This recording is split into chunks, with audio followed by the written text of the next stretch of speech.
Welcome to Open Office Hours, everyone. This is a time where we take a moment each month to break down different startup concepts to help you gain traction in the most important places of your business. Today, we're going to have Ryan Hatch and Andrew Verboncouer breaking down target market segmentation and why it's one of the best things you can do for your startup. So my name is Jacob Miller. I'm the marketing and brand manager here at Headway. I help manage events like this and help out with questions in the chat while we're doing the live streams. And with that, I'll hand it over to Ryan and Andrew for their quick intros, and then I'll jump back in before we go to the presentation. Ryan. Hey, everyone. Ryan Hatch here, Head of Product Strategy here at Headway. I'm super excited to talk about customer segmentation with you today and dive in together to any questions. Andrew. Sounds great. Yeah, I'm Andrew, partner and CEO here at Headway, and looking forward to digging in. And obviously, what Jacob's going to share, I guess you'll talk more about it, but the video from a series that's coming up that Ryan and I recorded a couple months back that kind of digs into some of these concepts. So excited to watch the video and really dig into how you might apply it and really use a real world example to talk through what this might mean for you and your startup. Awesome. Thanks, guys. So today we're going to show an 8-minute overview video, as Andrew had said. So we'll kind of just be showing this video that'll walk through target market segmentation that we recorded with Ryan from our Startup Foundation series. And then we're going to come back here to the live stream and we'll walk through an example together in a whiteboard format. So we'll take a different business ideas and how we can figure out like what are the best customers for that idea and create some different opportunities there. So if you have questions along the way, please add them in the chat. And then after the presentation, we'll be open to all of your questions and help you get unstuck on anything else that you might be dealing with this week. So with that, I'm going to hit play on the video, and it's about 8 minutes long. And so then we'll regroup after that. Everyone wants to think that, oh man, this idea is going to sell to everybody. We can just sell to lots of different people. Everyone's going to love it. But there's danger in that. Being all things to all people really can't happen. So you're going to need to zoom in. If you're coming from a services background, you in fact can serve lots of different people, right? Because when you're in an agency or services model, you're able to sell different things, different packages, and you're actually selling different things. And on the execution side, if it's services and it's humans, right? Humans have a huge diverse ability to adapt and do lots of different things. When you apply a services-based sales model to products, it doesn't work. It completely falls apart. And what will happen is the sales team, will be pulling the product in a million different directions, and a product can't stretch like that. It can't. A product can only do one thing really, really well. And so we have to think about selecting a target market segment as absolutely critical to how we design a new venture when we have a product-based business. I'm going to encourage you to get uncomfortably narrow because you actually can't serve everybody. So you're going to have to choose. I know you want to keep your options open, but that doesn't work for products. For products, you're going to have to get specific. And that means saying no, at least not now, to some people in your mind, and saying yes to a much smaller group of people. But that's going to make a huge difference in making you successful. So let's talk about that in how we do it. So there's many tools that you can use to help you decide where to zoom in and which target customer segment to go after. One of those tools is an opportunity matrix. Let's take a look.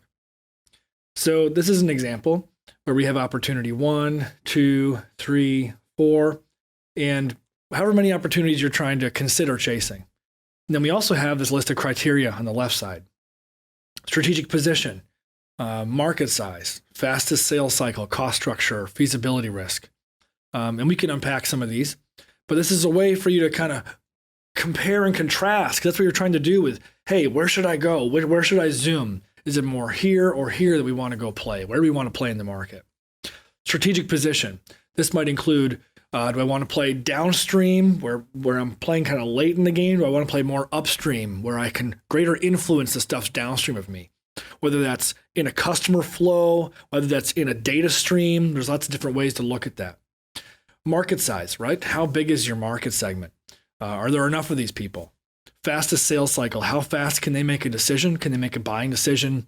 We've seen some people that are selling either to corporates or sometimes worse in government. And we're talking with an annual budget cycle. It's a long time, right? That reduces cash flow, reduces your ability to experiment.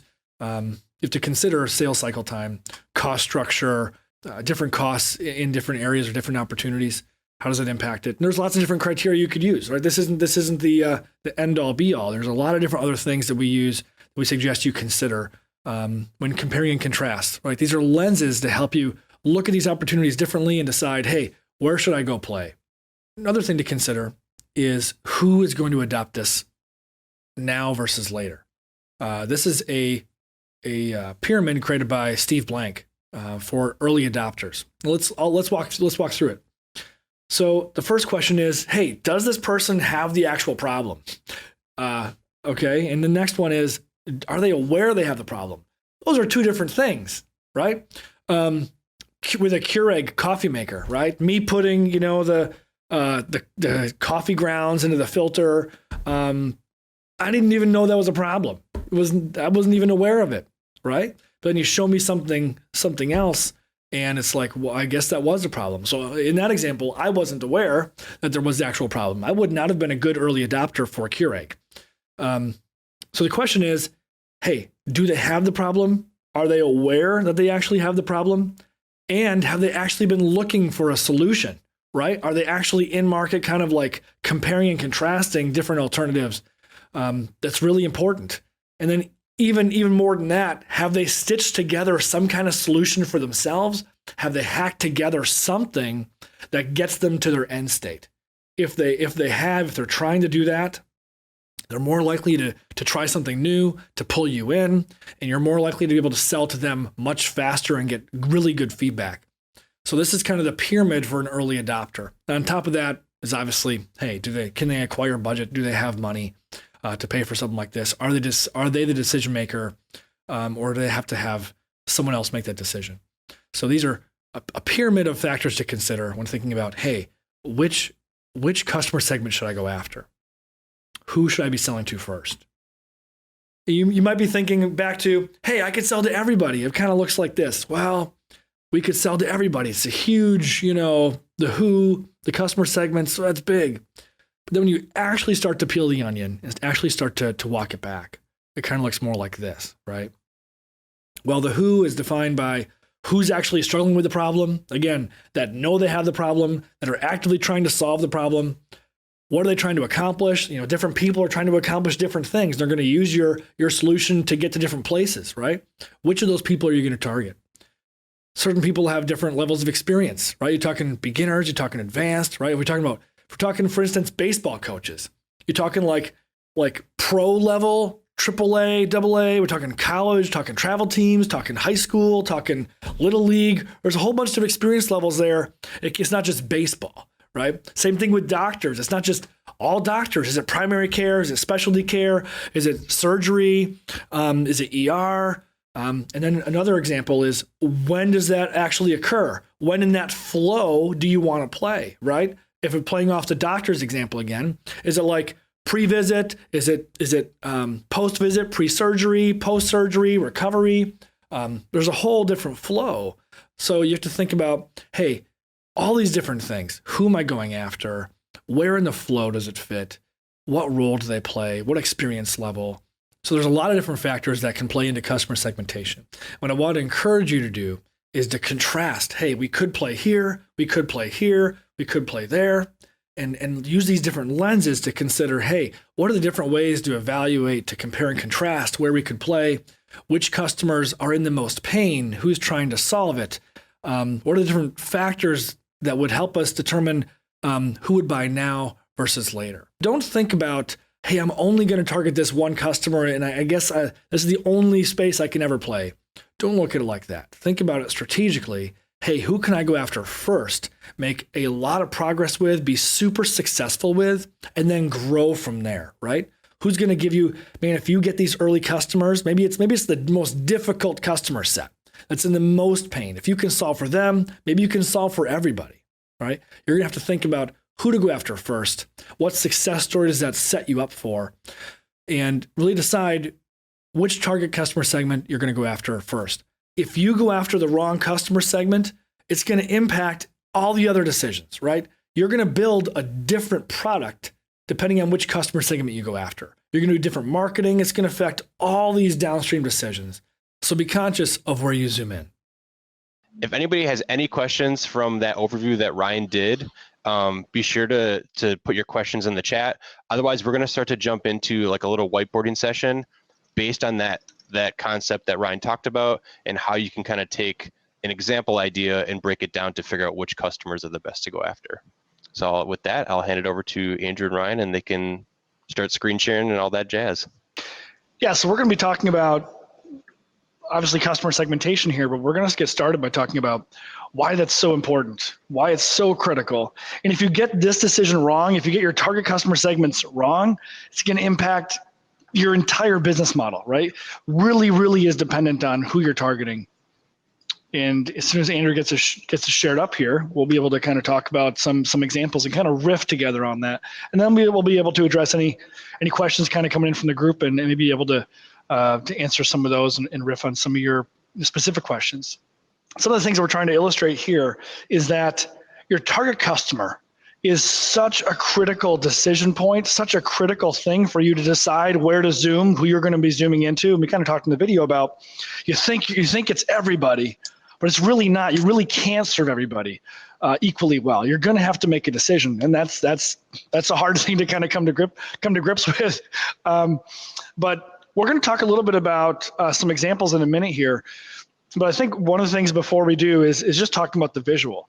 Your target customer is the center of your entire business model. It's the center of your entire company. And who you target is going to impact what problems you end up solving, right? Because different customers have different types of customers, different segments have different problems. For those problems, you're going to have different desired states. You're going to be wanting to pitch it differently. They're going to have different kind of goals in mind, right? So you're going to change your value prop, change your pitch. And then changing the target customer also changes how you reach them and acquire them. And it's going to change your channels. It's going to change your partnership opportunities. It's going to change who you're seen as competing with, right? It's also going to change your pricing, and it's definitely going to change your product.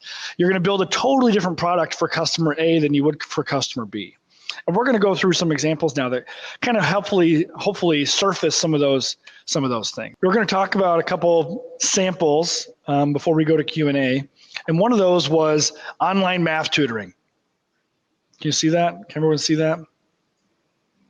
And Andrew and I are just going to riff a little bit on online math tutoring. Let's say that was your idea, right? Oh, I want to make this online, I'm a math genius. I want to make this online math tutoring program. Okay, well, who's it for, right? There could be a ton of different people it's for. Andrew, can you hear me, Andrew? I don't know if we're still having technical problems. Yep, I can hear you. So let's just riff together on online math tutoring and the different customer segments when you go from, well, it's all math. Let's talk about all the different ways we could slice and dice it and get a lot more specific. Yeah, definitely. I mean, I think a big place to start, and we talk about this a lot, is just context. Like where somebody is determines, right, how big the problem is, where they're actually trying to go, how valuable it is for them to ultimately solve it and kind of come around the loop to their solution. So if we think about online math tutoring, I don't know if you want to sticky it, note it, Ryan, but essentially, sure. We could do, elementary school math, right? We could do high school math. We could do college. We could do, MBA or, one thing we talked about prior to this is like actuarial type math. Like what you're trying to do is going to ultimately dictate how valuable it is to somebody. And that's why they're all different customers that have a different journey who can be reached through different messaging, right? And that's, I think, the thing that we're talking about, because ultimately, if you wanted a solution, as we think about, struggling students, college prep, the other side of that would be tutors, right? Like if you're creating a tutoring platform for these different levels, like, you might have somebody in elementary school who is also they're a teacher full-time, they're tutoring over the summers, or they're tutoring nights and weekends, or they're doing like the context is different. And so the value for them is maybe an additional revenue stream, being able to make some more money, being able to use maybe a passion for math or something like that to reach more students that are looking to learn.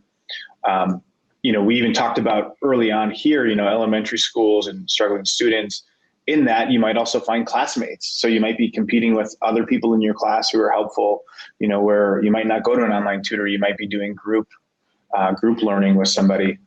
And so there's all of these different potential customers. And, I think the big thing as we think about like, how do we peel it back is like, where can we prove out the most, the easiest, right? I think you kind of in that video, Ryan, you talked about like sales process, the sales cycle, how long it takes to convert somebody. If you were selling an online math tutoring system to a university and, that specializes in accounting, that's a way different ballgame than, selling into individual students, direct to consumer. So there's a lot of challenges and things there. So as you think about who you go after, even with this idea of online math tutoring, who it's for is so integral. And as Ryan mentioned, like to all of these things. And to, if you had a target customer in, who was a parent, but you're talking to them like it's a platform for universities, they're going to head off your landing page immediately, right? They're not going to be sticking around and saying, oh, what's in it for me? And that's based on kind of the value prop that shows up in your messaging and the desired state that they're trying to get to. Do you want to pick one of these, Ryan, and we can kind of go through some scenarios here, or do you want to hop ahead? I'm not sure if there's any questions. Yeah, I mean, just riffing on this already is amazing, right? You can see how divergent we think, oh, I got an online math program. And you know what? We see a lot of founders just kind of stop at that point almost and just put a deck together and start going to pitch. Oh, I have this amazing content, and they just start pitching it. And like they actually haven't thought through. And we sit down with a lot of founders and actually when we start asking the hard questions and not just staying kind of above the fluff, if you will, kind of like getting below the fold and getting into the real stuff, we realize that they actually oftentimes haven't. They hit a dead. We often can run fast ahead and like realize that they've actually kind of stopped just a quarter of the way into the conversation, and we get to all this new space and really unpack, because a lot of times founders skip this step. They just get so focused on their product and so focused on what they think is cool and their aspect or their contribution or this is unique, but who's it for, really, right? We talk about elementary age kids. They're going to build a totally different product for them than you are, someone who's working on college prep, totally different content, right? Who are you selling to? Are you selling to the parents? Right? Totally different angle, totally different channels to reach parents than if you're going to reach, let's say, tutors, or let's say you're going to go B2B and sell to the schools, or maybe you want to like go ground up and sell to the teachers and have the teachers like implement it in certain pilot classrooms, or maybe it's charter schools, right? Maybe you're going to go after homeschoolers, like totally different value props, totally different products. And different messaging, right? Different channels to all these people. So the pricing's also going to be different, right? You think about, and the alternatives are going to be different. Someone who's struggling might be seeking these other and grabbing for other stuff already, right? Maybe they're going to Learning RX, or maybe they're going to Khan Academy, and maybe they're doing like after school programs, or their parents are trying to connect them with resources. That's very different from someone who, let's say the average kid who's just kind of like shoved to class because they have to, and they're doing okay, but there's no urgency, there's no pressure, and it's a lot harder to sell to them because they don't feel the pain, right? On the other side, you might want to actually target people who are trying to excel. I just kind of have struggling on the left, kind of like middle of the road. I actually probably wouldn't sell there. Maybe you want to actually target people who are trying to excel, college prep, right? Like, early calc stuff, selling into, sophomore, maybe you want to actually drive fear into parents and say, hey, that sophomore math class that your kid's in right now, You don't think it matters. It's just part of school, but actually that class is going to impact, where they get placed as far as like college acceptance and what colleges they can and can't get into, right? Those are all different pitches, different customer segments, sold totally differently. The product's going to have different content. Your messaging is going to be different. So I hope some of this is helping kind of unpack just, I have this math tutoring program. It's going to change everything about your business depending on these early decisions. Mm-hmm. And I think a lot of time the problem that we see, or the challenge that we see, is you have founders with such a big vision that can be market changing, but not want to give up any ground to go focus on one, to be more relevant, to increase your investment in that, to be able to make your ads and your messaging and everything more targeted and increase your conversion rates, be able to serve those customers actually really better and nuanced, and try to serve everybody. And I'm not sure if we should, maybe we could share this example a little bit. We were just kind of chatting about before this.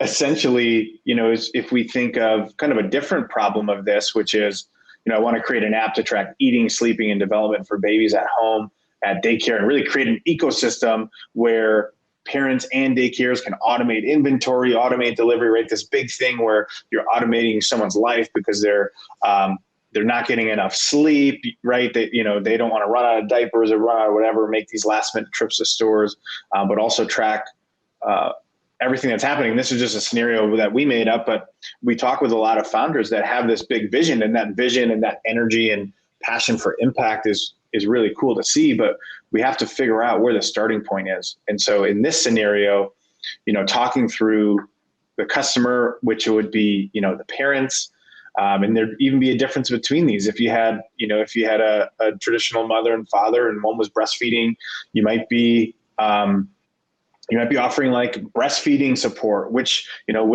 like, here, help me track which side the mother's feeding the baby on, right? All those things that are kind of nuanced to it. But if you start serving a daycare where they're having more than one child and communicating, where they're juggling babies all day, they're losing track of specifics. The parents are texting them, hey, how's my son doing? Do they take their medication? They're getting manual schedule updates from people. They don't know who's going to be there until the day starts. They could be overstaffed. They're getting stuff over email, call, and text, from parents that are in a rush. And so the problems you solve and the value and the solution and the pricing is just way different.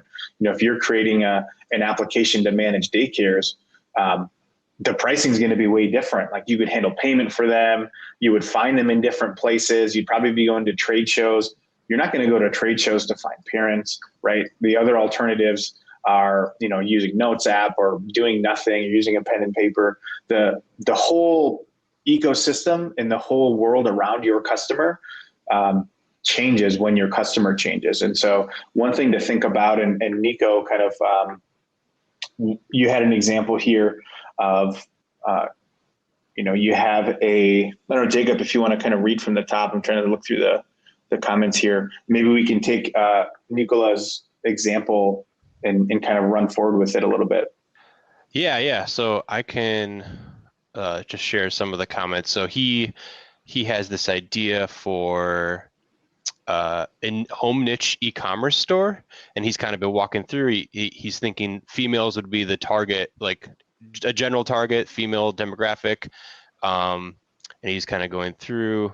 And we were kind of talking, and he's thinking, women in the married women in the suburbs, women who live in condos, age group is 27 to 48, women that are home, they like home design, they're home enthusiasts, they have a sense of fashion. These are all things he's starting to think about. So I've actually been asking him in the chat if he's been, if he could start talking to customers, understand why would, here's your assumption. You have these women that have a fashion sense. They're married, live in the suburbs. They like decorating their homes. Why would, start to ask, like, why do they care to buy the products that you're going to be offering? Like, it's like, again, you're to dive it into, like, what is the real reason why they're going to buy the stuff that you're going to offer up? So I think that's it. I was going to recommend to check out some of our customer research content in the chat there, but Yeah. Is it home goods? Is it furniture? Is it fashion? Is it really like, hey, I have a design sense and I want to elevate the design sense. I want to elevate my space. I enjoy things that are well designed. I want them to be there. Right. What is the problem? And I think, the problem isn't, I need a chair to sit on, right? You could buy a chair anywhere. It's a bit more in depth than that. What problem are you solving? I think Ryan's starting to lay out some things, context, like why do I desire this, right? Like, why am I motivated to spend more to get nice things, right? And I think that context is really important because it ties into like their desired state. Like I want to be seen this way, or a lot of my friends kind of have this same style and I've grown to like it. And like we were going to appreciate these nice things that we have together. Unique products that stand out. So, thinking through that scenario, it's hard I think you kind of had two options. You had people who are in the suburbs and people who are in the city. And unless you're doing something specific to them, the context is probably different. Like where you live might not be the determining factor of context. It might just be, aspirations, right? Like maybe you grew up, in a certain way without much. And, now you've been able to be successful to some point and you want to surround yourself and your apartment and your condo with, nice things. And you kind of have this, it's like a taste, right? You have a taste for different things where the context might not matter as much, in order to reach them. Well, awesome. Yeah, I don't know, Ryan, if you want to talk about some of the cards and stuff you're creating here. I'm just thinking through it, like the first thing I would think about is, hey, where are they buying now? Where do you think they're buying now? Are they buying now from like how are they getting, there's different phases of the buying journey, right? One is like inspiration. And I'm going to get that from like Pinterest. I'm going to look at magazines. I'm going to like, hey, you're going to be at a friend's house and like, wow, I just want my house to look like this, right? So like what are the alternatives right now? I might actually hire, and we've done this, have someone come into the house and look at, hey, what could we do? And like, go shopping with my wife. Like that's an option where you have like a consultant to like come in and give you some ideas and what could go and what could work. Another is like I just stitch it together. Another option is like I buy packages, right? Like all in one kind of thing. And there are some of those things, but could you segment maybe by styles? Like, is there a certain style or trend, like, modern stuff? I think, and I also think like the size of things, like if we're talking about furniture, that's a really interesting thing. Cause right, furniture, I'm probably not going to do e-commerce. I probably want to go sit on it. Like it's going to be maybe different than buying a lamp where I can just see a picture and okay, let's go. Right. So you might think about what kind of products, but as far as the target customer, what are they I would think about asking myself, and I don't really know this space well, what are they doing? What are they buying now? Where are they getting, again, that buying journey? Where are they getting inspiration? What are their current alternatives? How are they deciding between these things? How are they deciding between, do I hire somebody? Do I do it myself? Do I just onesie twosie? I actually think it'd be hard to figure. Some people are very stylish, right? Customer segmentation. Like some people just know what to do. Me, I'd be hopeless. You put me in a room, like I don't even have a vision for a space. I wouldn't even know how to improve a space, right? Do you target people that actually don't know? Women that don't know what to do with a space. Maybe I think the product changes then, right? Because then maybe you have them take pictures of their space and send them on to like an online consultant, and then like the consultant online gives them recommendations, right? Or are you talking with women that know they just want the space to look a certain style? Maybe you could have packages around styles, or maybe they're women who actually, they have a vision, they know what they want. And is there an opportunity there? Because I think those types of creative, visionary interior designers almost, or could be, they could piece together their own stuff. Maybe they just don't have time.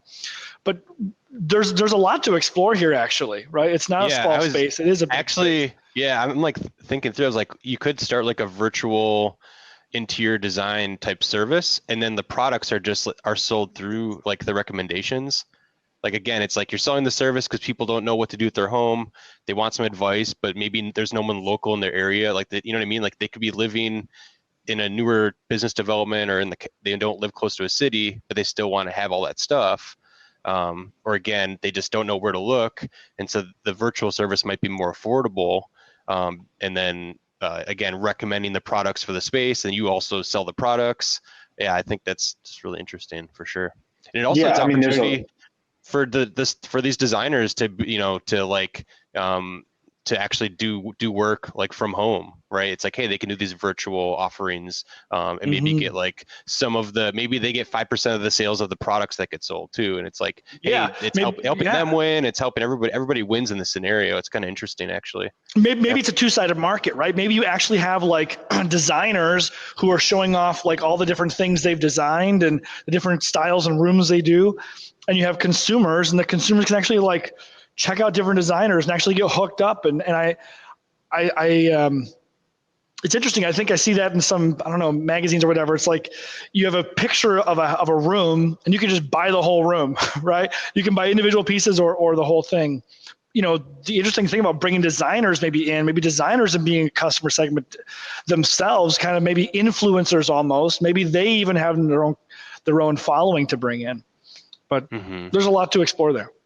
Absolutely. Yeah. I mean, there's two big examples I think of in like I don't know, and I'm assuming furniture because we've been talking about it. Not sure if it's like fashion or furniture or like interior decor, but I think of obviously Magnolia Homes. Like they went from, hey, they only did this show. They didn't have any of their own products. They just styled it, and they became known for a certain look. And as their brand grew, they started to design things, started design their own furniture, outsource, creation, manufacturing, all that. The other one is like McGee & Co., where they just started on YouTube and now they're on Netflix. And so you have all of these different things where you get known for a certain style or uniqueness or combination of styles between like mid-century modern and boho and kind of all these things. I think just figuring out where, in those niches, in those styles, where do you find people? I think there was a Dieter Rams documentary that we hosted with our community here. And, he went to the chair store and analyzed some of the styles. Like he's obviously very modern, very sleek, very minimal. And you have designers that are the other way, and you have people that are the other way, where you have chairs that are very loud and they're hot pink and they're made out of like hard plastics and they're these different styles. So I think the style is really the context, where you have somebody that's looking for a very specific look and feel, or or two or three look and feels that are very close, but kind of combines those different styles together. And then, otherwise, like I think of like Wayfair or All Modern or Article, or like some of those places, like as we were designing out Headway space here and choosing things, they're all similar styles, right? And they do a little tangent here and there, but the thing that brings you in is, all modern. Everything was supposed to be modern and more modern, kind of in that path. And so that's one thing to think about is, can you niche down, not just from a, suburbia or, urban type mentality, but what are the actual products that are being made, and like, what's the outcome they're trying to buy, a certain look and feel that might help you align around where you find customers, what Etsy stores they shop at, kind of all those things that you can pull into your e-com world. Yeah. And I think like when you're going to do this, like there's different, think about, not everyone's looking to remodel all the time, right? That's not true. Like what are the different trigger events? When I buy a house, like you think about like push events, trigger events, like what are the major things that when I buy a house, when I obviously move, same kind of thing, or maybe when I'm doing another remodel, like right when I'm buying other things. Oh, I'm going to get new carpet, right? If I get new carpet, maybe it changes the color. Maybe I actually want to spruce up the room, kind of like doing things at the same time. So you might actually target people that are recently, bought a home in the last year, right? It's not just all women. There's just no way it's all women, right? recently bought a home, recently replaced carpet or did something else and kind of like remodeled the kitchen or cabinets, who knows? There's also different remodel budgets. How much they're looking to spend. Are we talking about like, is this the Aldi of stuff, or is this like the Tesla of stuff from a dollar perspective? There's also knowledge and vision. Do these people need help? If they need help and have no kind of like vision, maybe you do that two-sided market with designers, but maybe if they have a vision and already have, know what they want, is that even an opportunity for you? And maybe it is. I don't really know. There's different kind of styles you could niche into here. There's different push events you could niche into, and that's your channel. So, just trying to put a couple different variables together that you might think about. I was going to say the one thing I wanted to share today is the tool that we're in right now is called FigJam. It's created by Figma, but you can also use other things like Miro or Whimsical to do this kind of exercise in case anyone watching is curious what tool we're in and what we're doing here. So.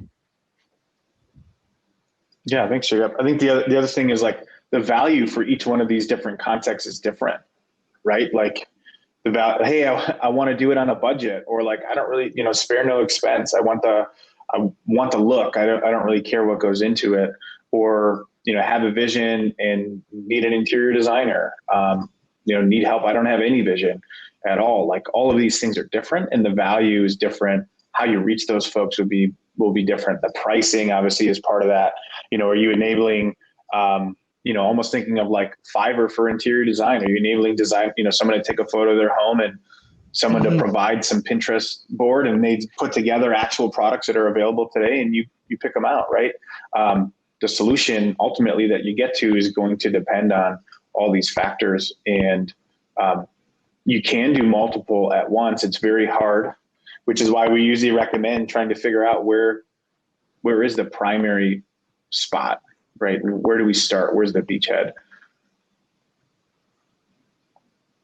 It's awesome. I love the engagement with Catherine and Nicola in the chat. So thanks for sharing everything today and brainstorming with us together. I think that's awesome. I think that we should do this again. I'm feeling like maybe actually like doing a full workshop, like a half-day workshop with some folks. Would be super fun. I think this whole process is very, especially at the beginning stages of ideas, it's just really fun to think of all the different opportunities and potential of what you could do. And then obviously the hard part after that is like, okay, what do we choose? So how do we, again, Ryan and Andrew, I'm curious, like, okay, we have all this stuff laid out. What's your mental process for starting to decide which one's the best one? Ryan, I'll let you take that first. Yeah. I would say, well, it's not easy. Like you're expected to struggle with it. And that's why I think as entrepreneurs, we kind of like, commitment phobia, commitment problems, right? Like I don't want to niche down. I want to stay, it's for everybody. And you're going to have to niche down. And I think that, the inverse, rather than looking at zooming in as giving something up and saying like no to everybody and saying yes to one, rather than looking at as losing something, my market's so much smaller. Think about it as if you can gain traction here, you can expand into all these other potential opportunities, right?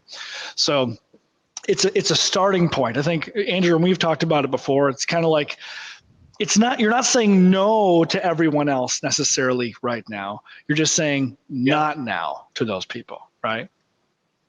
Yeah, exactly. I mean, and I think the biggest thing is, Nicola, you have an e-commerce store in mind. So that kind of, that's that almost solution first mindset. We're saying, hey, I want to sell stuff through e-commerce, and that might be, things you've read or experienced on margins, or you might have experience doing something else. There may be some core competencies you have around supply chain and drop shipping and inventory management and integrating with things, or you don't have to hold stock, right? So there's other factors to consider as part of that. But if you were to say, my mission and vision is to help more people have unique things for their home, or like, design that, the journey you're on is going to dictate all of that, right? Like, are you helping them to design the space, or just, get the things that they know they want, pick and choose here and there.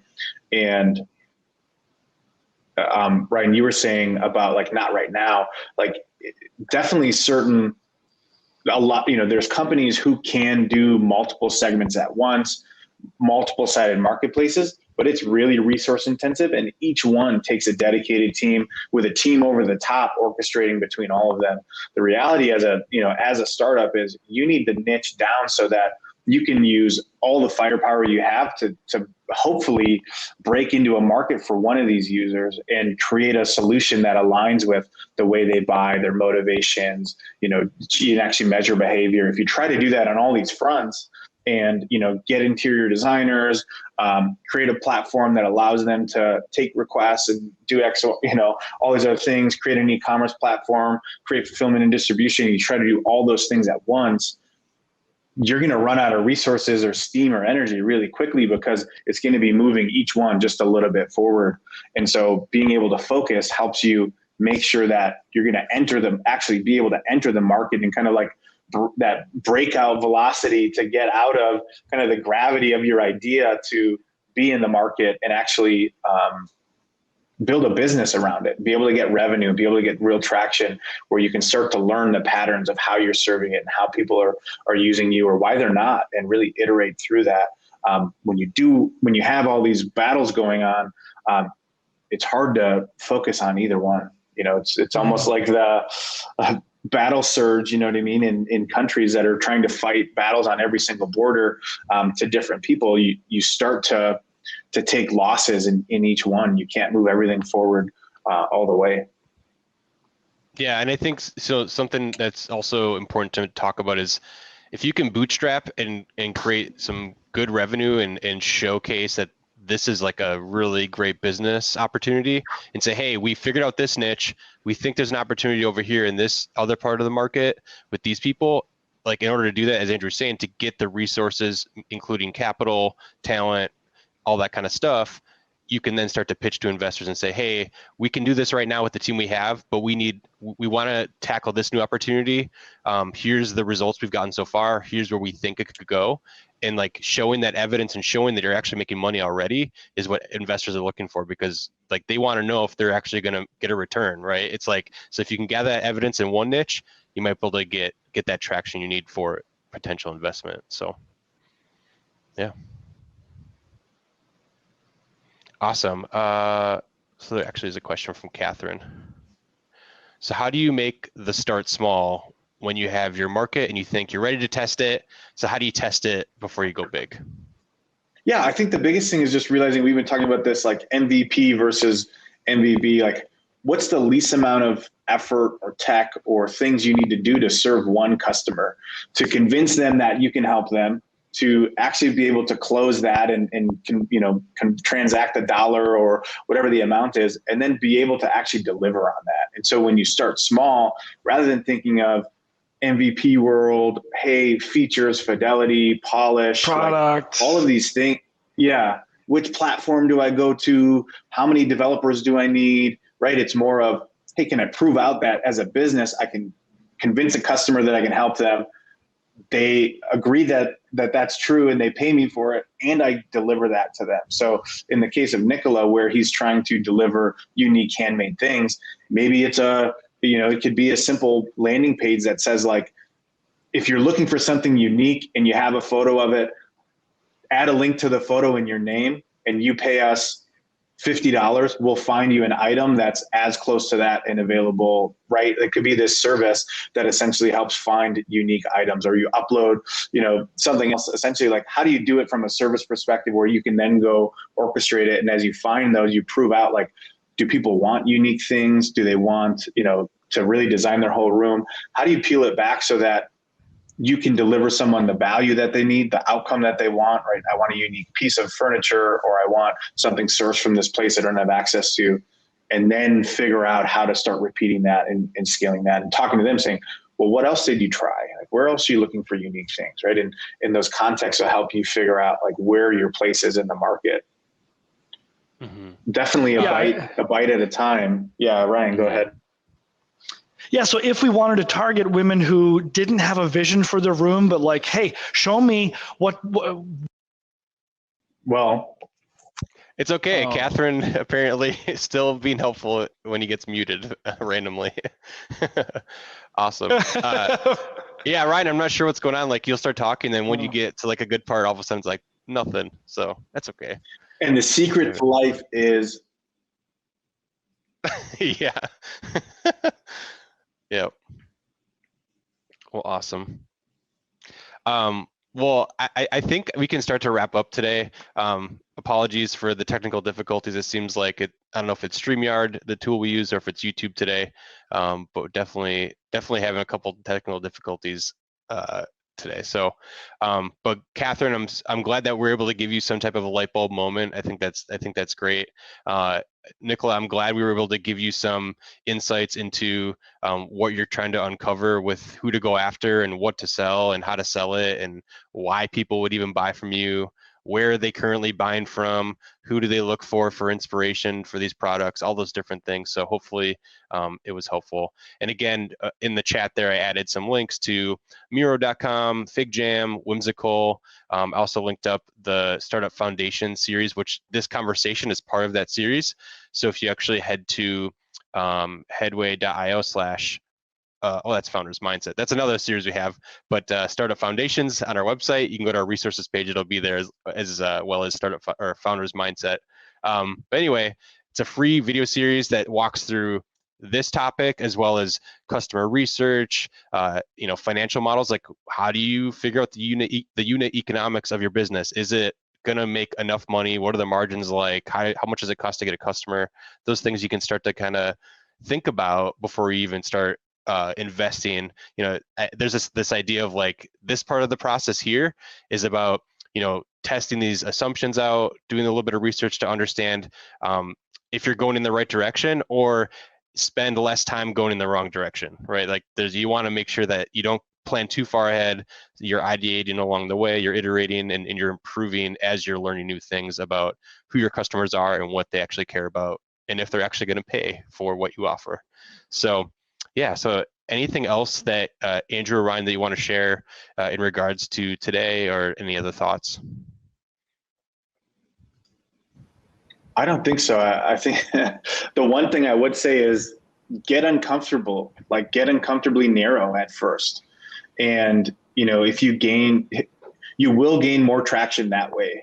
I can almost guarantee it than having this wide vision. And that will afford you the opportunities to enter in those other markets and serve those other customers later. So make sure that you challenge yourself and say, like, can I really serve all these customers? Can I do enough interviews to understand them enough and the nuance of how they're trying to solve the thing? Can I actually create solutions that solve each one of them differently? Can I write all the copy and all the messaging that is going to get them to buy, right? All these things that go into it, that's more than just a product, is really, challenge yourself to go really narrow. Love it. Ryan, anything that you also wanted to share before we wrap up? Nothing? That's perfect. Sorry about the audio mix up. Yeah. Awesome. Yeah, no worries, Ryan. I feel like since Andrew also had a couple issues, I feel like there's probably something with the servers or something, so that's okay. It might be Headway internet since we're all at the office. Could be. I don't feel like I've had any blips or whatever, but I don't know. But anyway, thank you, Catherine and Nicola, for joining us today. And if you're watching this after we did the live stream, this recording, thank you for watching. And we hopefully you found this helpful. If you have any questions about this presentation, you can either leave a comment on YouTube or you can contact us right here, ahoy@headway.io, as we have on the screen. And we'd love to hear from you and help you get unstuck with your startup. So with that, I'll wrap this up. We'll be doing this again, same time next month. We do it on Wednesdays, so be on the lookout for future events from Headway. So headway.io/events. If you subscribe to the YouTube channel, you'll get updates and you'll see when all our live streams are coming up. So be sure to turn on the notifications for that if you're a YouTube user, and we appreciate the follow. And with that, everyone take care and have a great day.